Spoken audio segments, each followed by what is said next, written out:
안녕하세요. 오늘은 이제 파이콘 코리아 2021년에 파이썬의 최적화 그리고 C 바인딩 이야기라는 주제로 좀 재미있는 주제죠. 요걸로 이제 한번 발표를 드리려고 찾아왔습니다. 네. 우선은 발표 제 소개를 먼저 드리면은 저는 한성민이라고 하고요. 그리고 지금은 리드의 AIOps 시니어 백엔드 엔지니어로 일을 하고 있습니다. 그리고 예전에는 이제 네이버 클로버의 리서치 엔지니어로 일을 한 경험이 있고요. 그리고 그전에는 이제 IJ웍스라는 광고 회사에서 이제 그 데이터 엔지니어로서 광고 데이터, 로그 데이터를 수집하고 그것을 어떻게 시각화하는지 모르는 형식의 이제 소프트웨어 엔지니어 작업을 했고요. 그리고 그전에는 이제 심심이라는 회사에서 챗봇 서비스로 유명한 회사죠. 거기서 이제 소프트웨어 엔지니어로서 일을 했습니다. 그리고 이제 궁금한 만약에 이번에 진행하는 발표들이 좀 난이도가 좀 있을 수 있어요. 그래서 궁금한 점이 있으면은 지금 상기에 기재된 메일을 통해 가지고 질문해 주시면은 그때 답변을 드리도록 하겠습니다. 네. 오늘 발표를 하고 싶은 내용은 총 크게 보면은 5가지 내용이에요. 먼저 도입부를 거친 다음에 멀티코어 프로그래밍, 그리고 다른 언어와의 바인딩을 하는 방법, 하드웨어 가속에 대한 설명도 드릴 거고요. 그리고 데이터 프로세싱에 대한 이렇게 총 5가지 큰 맥락으로 발표를 좀 진행하려고 합니다. 그리고 데이터 프로세싱이 이 발표에서는 크게 다뤄지진 않을 거예요. 근데 이 데이터 프로세싱을 넣은 이유는 IO 바운드가 요구되는 작업들에서는 과연 어떤 형식의 퍼포먼스 최적화가 이루어질지에 대한 얘기들을 조금 더 하고자 이제 IO 바운드를 좀 많이 차지하고 있는 데이터 프로세싱에 대한 얘기들도 좀 하려고 합니다. 네, 그래서 먼저 이제 파이썬 최적화에 대한 소개를 진행하려고 하는데요. 저희가 파이썬을 실제 산업군에서 어떤 형식으로 사용하는지에 대해서 좀 둘러볼 필요가 있어요. 파이썬은 1991년 2월 22일 날 출시가 된 이후로 30년이 지난 지금까지도 많은 사람들의 사랑을 받고 있는 언어 중에 하나인데요. 이 30년 동안의 기간 동안에는 파이썬을 채택한 많은 비즈니스가 성장을 해왔고 그 비즈니스에 필요한 이제 요구 사항들을 충족하기 위해서 파이썬 자체도 많이 성장했습니다. 예를 들면은 웹이나 데이터 사이언스, 뭐 머신러닝, 딥러닝, 그리고 로보틱스와 같은 분야, 서로 다른 큰 분야에서 파이썬을 적용하는 회사들이 늘어났고요. 그에 따라서 파이썬 생태계에 많은 오픈 소스들이 발전했고 거기에 따른 많은 기법들이 도입됐습니다. 하지만 여러분이 이 분야들을 보시면 아시겠지만은 웹, 데이터 사이언스, 뭐 머신러닝, 딥러닝, 그리고 로보틱스 여기 중에서 퍼포먼스 최적화가 필요하지 않은 분야가 하나도 없어요. 왜냐면은 저희가 장비도 많이 발전이 됐고 오늘날 요구하는 이제 그 서비스들은 굉장히 많은 수준의 데이터 분석을 요구하기도 하고 또 빠르게 사용자한테 UX 측면에서 빠르게 인터랙션을 줘야 되기 때문에 최근에 파이썬에 대해서도 많은 최적화의 요구를 받고 있습니다. 그래서 이제 가장 먼저 최적화에 대한 방법을 공유 드리기 위해서 멀티코어 프로그래밍에 대한 최적화 얘기를 좀 하려고 합니다. 네. 이 멀티코어 프로그래밍 최적화 얘기를 하기에 앞서서 최적화에 대한 방식은 굉장히 다양하고요. 그중에서 이제 장비를 이용하는 방법이 있을 수 있고 또 그냥 언어 레벨에서 최적화를 하는 방법이 있을 수 있고요. 그리고 또 다른 새로운 메커니즘을 이용해서 아예 그 연산 시간을 단축할 수 있는 방법들이 있습니다. 그래서 고런 형태의 다양한 최적화 기법들을 오늘 좀 둘러볼 생각이에요.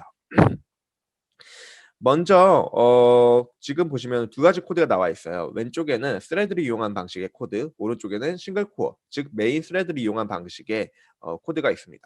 2가지의 코드에서 이 calculation을 위한 함수 calc는 서로 동일합니다. 지금 다른 거는 가장 아랫줄에 적혀 있는 이제 그 calc라는 함수를 호출하는 방식에 대한 차이가 존재하고 있어요. 네. 보시면 아시겠지만은 뭐 이제 calc 1, 2, 3 그리고 칼클 1, 2, 3, 4, 5, 6, 7, 8, 90 이렇게 아규먼트를 좀 다르게 넣은 감은 있지만은 요거는 제가 지금 프레젠테이션의 화면이 좀 작아서 그런 거고요. 이제 실제로 동일한 코드를 돌려봤을 때도 스레드로 돌리는 그 코드가 훨씬 느려요. 이런 이제 보통은 저희가 프로그래밍 언어를 통해 가지고 스레드를 활용할 때는 당연히 멀티코어를 사용하고 있기 때문에 '더 빨라질 거야.' 혹은 '컨커런시한 프로그래밍이 가능하니까 더 빨라질 거야.'라는 생각을 할 수가 있는데요. 파이썬 같은 경우에는 그런 이제 가설이 통하지가 않을 때가 많아요. 왜 그럴까요? 그 이유는 파이썬은 GIL이라고 부르는 글로벌 레벨의 락이 존재하기 때문인데요. 이 락이 존재하는 이유를 얘기하기에는 이번 발표가 좀 복잡해지긴 할 텐데 조금 간단하게 요약해서 설명하자면은 파이썬에서는 굉장히 큰 레벨의 자물쇠가 존재합니다. 이 자물쇠가 존재하는 이유는 이제 파이썬의 변수를 선언하고 그 변수에 접근하기 위해서는 어 파이썬은 GC가 존재하는 언어이기 때문에 레퍼런스 카운팅이라고 하는 개념이 존재합니다. 이 레퍼런스 카운팅은 변수에 접근하는 동안에는 그 변수에 관련되어 있는 메타데이터 중에서 레퍼런스 카운트라는 그 메타데이터가 플러스 1 올라가게 돼요. 그러니까 수치가 하나 올라가게 되는데 저희가 스레드에 대한 개념들을 조금 그러니까 동시성 프로그래밍에 대한 그 개념들을 조금 생각해 보면은 동시에 두 가지 작업자가 하나의 변수에 뭔가 업데이트를 하는 행위가 굉장히 위험한 행위라는 걸 알 수 있어요. 그런데 지금 이 업데이트하는 행위는 그 저희가 접근하려는 변수가 아니라 그 변수의 메타데이터는 레퍼런스 카운트 변수를 생각해야 돼요. 저희가 변수를 두 스레드가 한 변수에 접근하려고 할 때 레퍼런스 카운트를 두 스레드가 그 1 값을 올리려고 할 텐데 그때 레이스 컨디션이 발생합니다. 이때 레이스 컨디션은 두 작업자가 하나의 변수를 올리려고 할 때 그게 2만큼 올라가는 게 아니라 1만큼 올라갈 가능성이 있어요. 왜냐면은 첫 번째 작업자가 1을 올리기 위해서 먼저 레퍼런스 카운트에 대한 값을 받고 그다음에 이 작업자가 레퍼런스 카운트를 1을 올리기 위해서 레퍼런스 현재 값을 또 받을 경우가 있어요. 그다음에 첫 번째 작업자가 레퍼런스 카운트를 1을 올렸을 때 현재 있는 레퍼런스 카운트가 5라고 하면은 6만큼 올라가겠죠. 하지만은 B 작업자가 다시 한번 레퍼런스 카운트를 올리려고 할 때 그때 레퍼런스 카운트의 기준값이 5가 돼요. 왜냐면은 아까 전에 레퍼런스 카운트를 올리기 위해서 5라는 값을 미리 받아왔거든요. 이런 형태 때문에 최종적으로는 7의 값으로 레퍼런스 카운트가 설정되는 게 아니라 6의 값으로 레퍼런스 카운트가 설정이 되고 이런 문제들은 굉장히 작은 개념이지만은 크게 봤을 때는 파이썬 전체에 오류들이 빈번하게 발생할 가능성이 높습니다. 예를 들면은 제가 아직 변수를 다 사용하지도 않았는데 변수가 해제되는 경우예요. 그러면은 메모리 바이올레이션 이슈가 생길 수가 있고요. 그래서 지금 이런 GIL에 대한 개념이 왜 나왔는지 보면은 파이썬의 아주 기초적인 개념에서 이제 레퍼런스 카운트라는 크리티컬 섹션이 존재하고 그 크리티컬 섹션에 대한 이제 보호를 위해서 GIL이라는 게 존재합니다. 이 GIL은 글로벌 인터프리터 락의 약자고요. 그리고 앞서 말했듯이 CPU 레벨에서 파이썬에 정의된 변수를 접근할 때 글로벌 락이 적용되기 때문에 이제 다른 스레드에서 동일한 변수를 접근할 때는 락이 걸리는 이슈예요. 그래서 아까 전에 코드와 같이 스레드를 이용해서 동일한 변수인 이제 뭐 sum value를 접근하려고 한다든지 아니면은 그 값을 뭐 넘겨주려고 한다든지 뭐 이럴 때 그러니까 파이썬에 대한 변수를 접근하려고 시도할 때부터 문제가 발생하기 시작합니다. 그래서 파이썬 1이 작업하는 동안에 그 스레드 1이 작업되는 동안에 스레드 2가 쉬게 돼요. 지금 그림에 보시는 것처럼 그래서 스레드 1, 2, 3이 존재하지만 스레드 1, 2, 3이 동시에 돌아가는 것이 아니라 서로 대기하면서 그 전에 있는 스레드가 끝났을 때 실행이 되는 형태로 진행이 되고 있고요. 이렇다 보니까 코드 관점 레벨에서 보면은 굉장히 많은 비용이 들게 됩니다. 그러면은 왜 스레드가 싱글 코어보다 더 오래 걸린다고 얘기를 할까요? 왜냐면은 원래 스레드에 대한 호출 비용이 없으면은 싱글 코어랑 동일한 성능을 내야 되지만 생각보다 이 스레드를 생성하는 비용이 비쌉니다. 그래서 스레드를 생성하는 비용까지 포함을 해봤을 때는 스레드를 적용한 코드가 더 오래 걸린다고 표현을 할 수 있을 것 같아요. 네. 그리고 저희가 IO 바운드 레벨도 생각을 해봐야 돼요. 아까 전에 드렸던 거는 CPU 레벨에서의 이제 성능이고요. IO 레벨로 보면은 저희가 지금 이 그림에서 보시는 코드는 아까와 동일하게 왼쪽에는 스레드를 사용한 거, 오른쪽에는 스레드를 사용하지 않고 싱글 코어, 그러니까 메인 스레드로 이제 작업을 한 경우인데요. 보시는 바와 같이 이제는 코드 레벨이 동일해졌어요. 그럼에도 불구하고 스레드가 싱글 코어보다 한 3배 이상 빠른 걸 볼 수 있습니다. 이건 또 왜 그럴까요?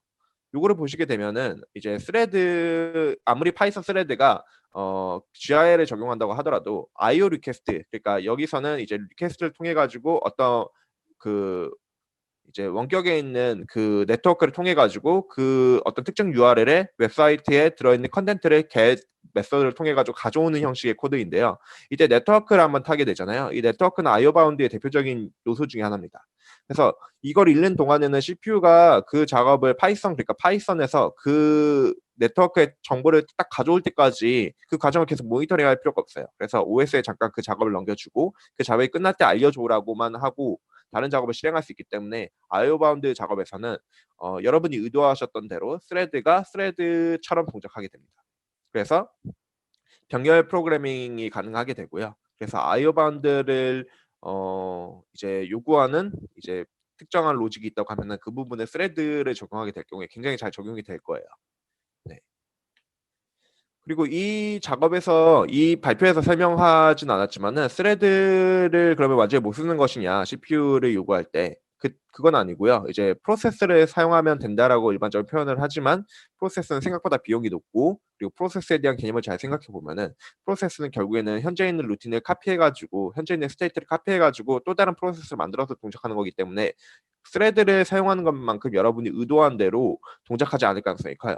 예를 들면은 대표적으로 이제 LRU 캐시를 적용해 가지고 파이썬 코드를 짜는 경우인데요. 그때는 LRU 캐시를 서비스 프로세스가 다시 한번 LRU 캐싱을 하려고 시도를 할 거예요. 그러면은 무조건 대기 기간이 더 느려지게 될 거고 작은 작업을 할 경우에는 프로세스를 돌릴 때 굉장히 느린 경험을 체험하실 수 있습니다. 네. 그리고 아까 전에 CPU 바운드랑 IO 바운드에 대한 얘기를 했는데 그걸 쪼끔 더 구체적으로 얘기를 해 보면은 CPU 바운드는 이제 어떤 메모리에 접근해 가지고 거기에 있는 값을 뭐 변경을 시도하려고 한다든지 아니면은 뭐 CPU 바운드가 요구되는 그 함수를 호출한다든지 아니면 syscall이라고 해서 이제 커널 스페이스에서 뭔가 어떤 동작 그러니까 계산 동작을 요구하는 뭔가 콜을 날린다든지 아니면 이제 가베지 컬렉션이 동작하는 경우들이 예시로 볼 수 있고요. IO 바운드 같은 경우에는 이제 디스크를 잃는다든지 아니면 네트워크랑 통신을 한다든지 DB랑 연동해서 DB에다가 데이터를 어떤 값을 커리하고 가져온다든지 아니면 뭔가 오디오 실행을 요청한다든지 아니면은 뭐 이제 잠깐 CPU를 웨이트 건다든지 그러니까 웨이트 걸 때는 뭐 10 밀리세컨드를 웨이트 건다 했을 때 CPU가 원래는 while문처럼 계속 돌면서 대기할 수도 있지만은 어떤 그 스케줄러한테 "이때 끝날 때 나한테 알려줘."라고 던져 놓고 OS가 그걸 처리하는 동안에 파이썬은 다른 일을 할 수가 있어요. 그래서 IO 바운드라고 생각할 수 있습니다. IO 바운드를 아까 전에 말씀드렸던 리퀘스트의 get을 통해 가지고 URL을 가져오는 그런 이제 코드의 예시를 보면은 스레드가 병렬적으로 동작한다는 걸 볼 수 있어요. 그래서 스레드 1 번, 2 번, 3 번이 거의 이제 동일한 시간대에 여러 가지 코어를 이용해서 이제 그 네트워크의 자원들을 가져오려는 시도들을 할 수 있다는 것을 알 수 있습니다. 그러면은 멀티코어 프로그래밍이 결국에는 답일까요? 어쩔 때는 답이겠지만은 대부분의 경우에는 여러분의 비즈니스 로직이 충분히 복잡할 경우에는 이 스레드를 이용해서 멀티코어 프로그래밍을 할 수 있는 그 사례들은 그렇게 많지가 않아요. 그래서 이거는 굉장히 이제 사용할 수 있다면 굉장히 많은 성능을 이제 세이브하겠지만은 대부분의 경우에는 적용할 수 있는 부분들이 한정되어 있기 때문에 다른 방식의 고민들도 이뤄져야 되고요. 그 방식의 이제 예시로서 바인딩의 사용 사례를 좀 뽑고 싶습니다.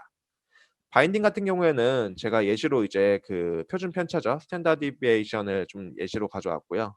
지금 보시는 거는 이제 min 그리고 bar 그리고 std 이렇게 세 가지 함수들을 네이티브 파이썬을 구현한 예시를 좀 가져왔습니다.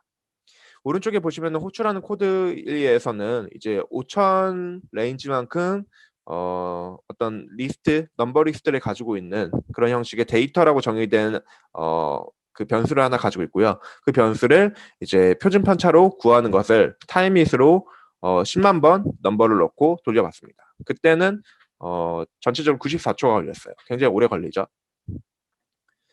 근데 여기서 좀 유심히 봐야 될 거는 제가 썸은 직접 안 짰고 썸은 네이티브 파이썬에 있는 그냥 그대로 걸 사용했어요. 그게 무슨 의미냐면은 네이티브 파이썬에서 썸은 네이티브 C로 짜져 있는 거를 임베드 시켰기 때문에 성능이 네이티브 파이썬으로 썸을 직접 폴문 돌려가지고 합치는 것보다 훨씬 빠를 겁니다. 그 부분까지는 이제 실제로 많은 사람들이 썸은 그냥 원래 있는 빌트인 펑션을 쓰기 때문에 똑같이 작업을 했다고 보시면 될 것 같습니다. 네. 그리고 이제 실행으로 그러니까 시언어로 한 번 더 짜봤어요. 시언어로 짜봤을 때는 마찬가지로 이제 sum 그리고 min, bar 그리고 standard deviation 이렇게 네 가지 함수를 다 짰고요.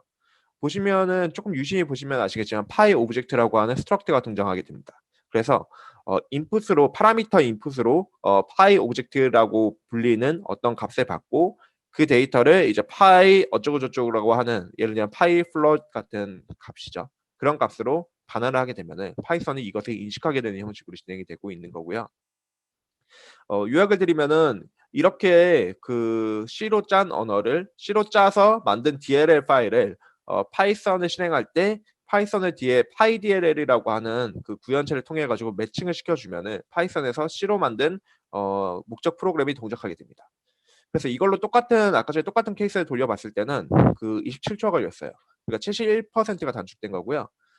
이거는 조금 더 디테일한 예시인데 각각에 대한 함수들이 파이썬 3.9 버전이랑 이제 C 언어를 통해서 돌렸을 때 어느 정도 성능이 나오는지를 좀 설명드리고자 요 자료를 하나 또 넣었습니다. 네, C 바인딩에 대해서 조금 더 구체적인 설명을 드리면요. C 바인딩 같은 경우에는 총 두 가지 케이스의 카테고리로 구현을 할 수 있어요. 첫 번째는 모듈 레벨의 바인딩이고요. 요 경우에는 C 레벨에서 파이썬에 대한 모듈을 아예 다 디자인을 하게 됩니다. 그리고 그것을 그냥 파이썬 런타임을 돌릴 뿐이에요. 네. 그래서 이 경우에는 어떤 이점이 있냐고 하면은 이제 파이썬에 대한 요구사항들을 C로 풀 수 있고 대신에 C가 파이썬의 그 디펜던시에 의존되어 있는 패키지들을 컨트롤할 수 있게 돼요. 그러면 굉장히 많은 이점이 생깁니다. 왜냐면은 C로 짰지만 C의 성능을 얻으면서 파이썬 에코시스템에 있는 이제 구현체들을 경험할 수 있어요. 대신에 구현하기 굉장히 힘듭니다. 왜냐면 C로 거의 모든 걸 짜야 되는 케이스고요. 반대로 두 번째 같은 경우에는 C 언어로 파이썬의 일부 API만 구현하고 그것들을 바인딩해서 사용하고 주된 모듈들은 파이썬 네이티브 파이썬을 구성하는 경우인데요. 보통은 일반적으로 이 케이스를 좀 많이 채택하는 것 같아요. 왜냐면 어떻게 보면은 서비스 전체가 다 최적화될 필요는 없고 서비스 중에 되게 계산이 필요한 서비스가 몇 개 존재하고 있을 거고 그것들을 되게 부분적으로 극소적으로 C로 대체해 가지고 바인딩을 시키면은 원하는 부분만 선택적으로 이제 최적화를 시도할 수 있기 때문에 이런 부분들이 이제 업계에서는 조금 더 뭔가 리스크 테이큰 측면에서는 조금 더 로우 리스크라고 볼 수 있어요. 그래서 이런 형태의 방식을 좀 많이 채택하는 것 같고요.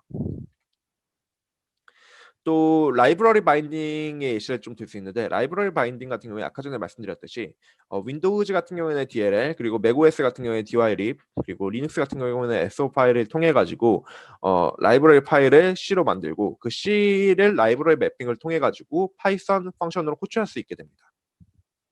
그래서 이런 경우도 마찬가지로 파이썬 런타임을 이용하지만 C로 구성하고 그 C로 만들어진 그 라이브러리를 포팅해 가지고 사용하는 경우예요. 그리고 보통 오픈 소스는 이런 방식을 좀 많이 채택한다고 보시면 될 것 같습니다.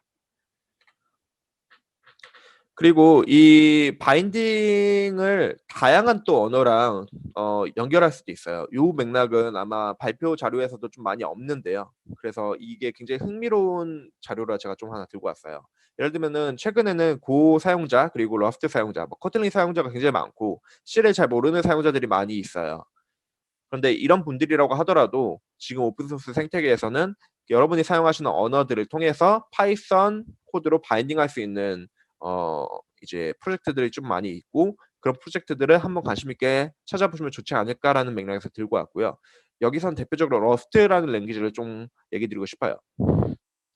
러스트 같은 경우에는 PyO3라고 하는 프로젝트가 존재하고 있고 그 프로젝트에 대한 가이드라인을 따라서 이제 그 카고에 대한 이제 디펜던시를 정의하고 그리고 PyO3에 대한 이제 그 어떤 이미 구현되어 있는 구현자들을 따라 가지고 파이썬 펑션을 정의하고 파이썬 모듈을 정의한 다음에 만들게 되면은 요것들을 이제 그 머추어린이라고 하는 어떤 CLI 툴체인을 통해 가지고 파이썬에 호환되는 형태의 목적 프로그램을 만들 수 있게 됩니다.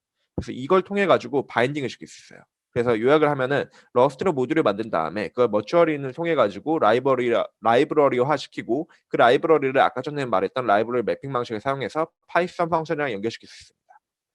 그럼 다른 언어는요? 라고 물어볼 수 있는데 다른 언어는 제가 여기 자리에서 다 소개시켜 드리지 못하고 이제 지금 기재된 이제 발표 자료에 기재된 고랭 같은 경우에는 고파이 그리고 코틀린 같은 경우에는 코틀린 네이티브를 통해 가지고 바인딩을 할 수 있고요. 그거는 코틀린 공식 문서 그러니까 젯브레인즈에 있는 코틀린 리포지토리에 문서가 나와 있기 때문에 이 부분을 좀 참조하시면 좋을 것 같습니다. 네, 그리고 세 번째로는 이제 하드웨어 가속을 통해 가지고 하드웨어의 인스트럭션을 이용해서 아예 새로운 메커니즘으로 최적화를 할 수 있는 방법인데요. 대표적으로는 이제 하드웨어 액셀러레이션 중에서 패럴리즘을 좀 사용하는 방법이 있어요. 그래서 왼쪽에 보시면 이제 절차적 이제 선형적 프로그램 프로그래밍이라 해서 이제 시퀀셜 프로그래밍을 보면은 태스크 1 번이 끝나면 태스크 2 번을 실행하고 태스크 2 번이 끝나면 태스크 3 번을 실행할 수 있는데 어떤 경우에는 이제 태스크 1 번은 그냥 단일 싱글 코어로 풀 수 있지만은 태스크 2번 같은 경우에는 태스크를 잘게 쪼개 가지고 한 번에 풀고 그다음에 태스크 3 번을 진행하고 이런 형식의 커뮤니케이션 그러니까 어떤 뭐 CPU 장비와 GPU 장비의 커뮤니케이션을 통해 가지고 그 채널을 굉장히 잘 사용해 가지고 최적화할 수가 있게 됩니다. 근데 여기서 메모리라고 하는 공간 노란 색깔 공간이 더 나왔어요. 이 얘기는 무슨 얘기인가 하면은 하드웨어 가속을 통해서 보통 최적화를 진행하는 경우에는 CPU가 접근하고 있는 뭐 캐시나 아니면 메모리에 적용되어 있는 데이터들을 GPU에 있는 메모리로 옮겨주는 작업이 필요해요. 그래서 그때 당시에 이제 I/O 전송 시간이 들기 때문에 잘못 작성하시면은 하드웨어 액셀러레이션을 통해서 최적화를 할 때 오히려 더 성능이 안 나오는 경우가 있어요. 그래서 이거는 잘 고려해서 최적화를 하셔야 되고요. 여기서 또 다른 이제 예시로는 그 SIMD 연산을 좀 예시로 들고 싶어요. 저희가 어떤 벡터 연산이라든지 매트릭스 연산을 할 때 크게 데이터에 대한 멀티셋이 존재하고 그 멀티셋에 대해서 모두 다 아이템들이 선형적으로 반복되면서 다른 동일한 형태의 차원의 아이템이랑 같이 연산을 해야 될 때 그때는 심드라고 하는 이제 기법을 통해서 심드는 이제 싱글 인스트럭션 멀티플 데이터 스트림이라고 부르는데 그 형태의 이제 그 기법을 사용하면은 CPU가 이터레이티브하게 돌면서 하나하나를 처리하는 게 아니라 CPU 레벨에서 GPU도 아니에요. CPU 레벨에서 그냥 한 번의 틱으로 두 가지의 데이터를 입력으로 받아 가지고 한 번에 그냥 썸해 가지고 각각을 처리하는 방법이 있는데 이거는 CPU 인스트럭션 레벨에 지원을 하고 있어요. 그래서 CPU 내부에서 지원하고 있기 때문에 코드 레벨에서는 그냥 그 인스트럭션을 사용할 수 있는 가이드라인만 따르면은 그냥 이런 심들을 적용하는 것만 해도 굉장히 많은 성능적 이점을 택할 수 있어요. 그래서 여기서 예시로 가져왔는데요. 이제 아까 전에 봤듯이 1, 2, 3, 4랑 5, 6, 7, 8을 더할 때 심드 오퍼레이션을 통해 가지고 이제 더하게 되면은 지금 보시는 것처럼 그냥 한 번에 한 연산으로 그러니까 mm add 패드 한 다음에 mm store 패드를 통해 가지고 PD를 통해 가지고 데이터를 추출할 수가 있게 됩니다. 네. 그리고 블라스에 대한 예시를 조금 더 들고 싶어요. 예를 들면 여러분이 많이 사용하고 있는 파이썬 라이브러리 중에서 numpy 같은 경우에는 이제 c블라스를 대표적으로 사용하고 있는데요. 이 블라스는 아까 전에 말했던 심드 오퍼레이션 같은 거를 여러분이 직접적으로 구현하는 걸 고민할 필요 없이 블라스라고 하는 그 뭐 리니어 알제브라에 대한 서브 프로그램들을 정의한 이제 그 커다란 이제 또 그 커뮤니티 오픈 프로젝트가 있어요. 그래서 그 프로젝트에 있는 가이드라인을 따라 가지고 작성만 해주시면은 벡터 연산이라든지 아니면 매트릭스 연산이라든지 이런 형식의 이제 선형 데이터들에 대한 연산을 보다 빠르고 보다 쉽게 할 수 있습니다. 이때 그 블라스 같은 경우에 세 가지 타입의 레벨을 적용해서 그 선형 계산을 정의하고 있어요. 대표적으로 이제 리니어 알지브라라 해서 그냥 그 벡터와 벡터 간의 연산 그리고 매트릭스 투 벡터 오퍼레이션 같은 경우 레벨 2라고 정의할 수 있고요. 그리고 매트릭스 대 매트릭스 연산 그러니까 커다란 데이터 대 커다란 데이터의 연산은 레벨 3로 적용할 수 있어요. 그래서 보시는 것처럼 레벨 1, 2, 3 레벨이 높아질수록 그 연산에 대한 난이도는 높아지고 그 연산에 대한 비용도 높아집니다. 그리고 레벨 3는 레벨 2에 대한 오퍼레이션과 레벨 1에 대한 오퍼레이션을 조합해서 사용하는 거고요. 그리고 레벨 2는 레벨 1에 대한 오퍼레이션을 조합해서 사용하고 있어요. 그래서 먼저 레벨 1을 정의해서 먼저 문제를 가장 쉬운 문제를 풀고 그다음 레벨 2를 이용해서 레벨 1을 복합적으로 사용하면서 조금 더 어려운 문제를 해결하고 레벨 3로 가면은 레벨 2와 레벨 1을 사용해서 조금 더 복잡한 연산을 하는 형식이고요. 이 레벨 1, 2, 3에 대해서 서버 루틴에 대한 가이드라인이 블라스 매뉴얼에 나와 있습니다. 그래서 만약에 여러분이 관심 있게 보시거나 아니면 내가 넘파이 같은 이제 라이브러리에 기여를 하고 싶다 하면은 이 블라스에 대한 아이디어들을 좀 많이 보시면은 이제 컨트리뷰션 하는데 굉장히 많은 도움이 될 겁니다. 그리고 GPU 프로세싱을 빠뜨릴 수는 없을 것 같아요. GPU 프로세싱이라는 거는 이제 CPU랑 완전히 다른 개념이죠. 이제 아주 기본적인 연산, 제어가 필요하지 않은 연산, 아까 전에 말했던 벡터 연산이나 매트릭스 연산 같은 경우에 GPU를 이용하면 굉장히 빠르게, 굉장히 효율적으로 처리할 수 있게 되는데요. 저희가 이제 쿠다를 통해 가지고 그 GPU에 대한 액세스라든지 아니면 오퍼레이션을 컨트롤할 수 있게 됩니다. 그때는 이제 쿠다 프로그래밍을 통한 그 뭐 목적 프로그래밍을 아까 전에 말했던 C 바인딩 기법을 통해 가지고 연동을 한 다음에 GPU의 메모리를 전송하고 그다음에 GPU DPS를 컨트롤할 수 있는 방식이 있고요. 혹은 이제 넘바라고 부르는 그 GPU를 이용할 수 있는 이제 파이썬 프로젝트가 존재합니다.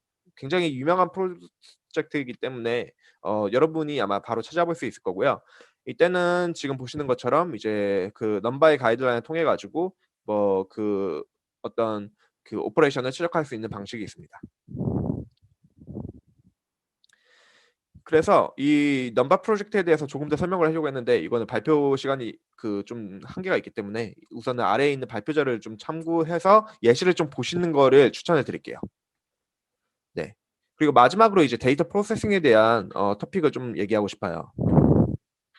저희가 메모리 액세스에 대한 메커니즘을 좀 생각해 보면은 데이터 프로세싱이 왜 어려운가를 생각할 수 있는데요. 저희가 가장 효율적으로 데이터에 대한 키 액세스를 컨트롤할 수 있는 거는 딕트라고 하는 데이터 스트럭처 타입입니다.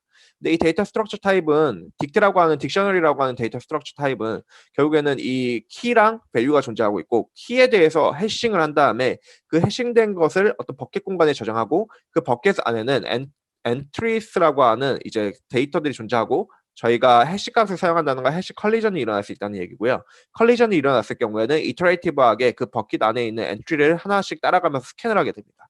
그러면은 저희가 보통은 이 딕트가 최상의 경우에는 그냥 5일이고 최악의 경우에는 며칠 될지 모르는 거예요. 네, 왜냐면 해시이기 때문에요. 근데 이 해시 메커니즘은 굉장히 효율적입니다. 여러분이 아시다시피 O1의 컨스턴트 타임 컴플렉스를 지원하는 데이터 스트럭처 중에 하나고요.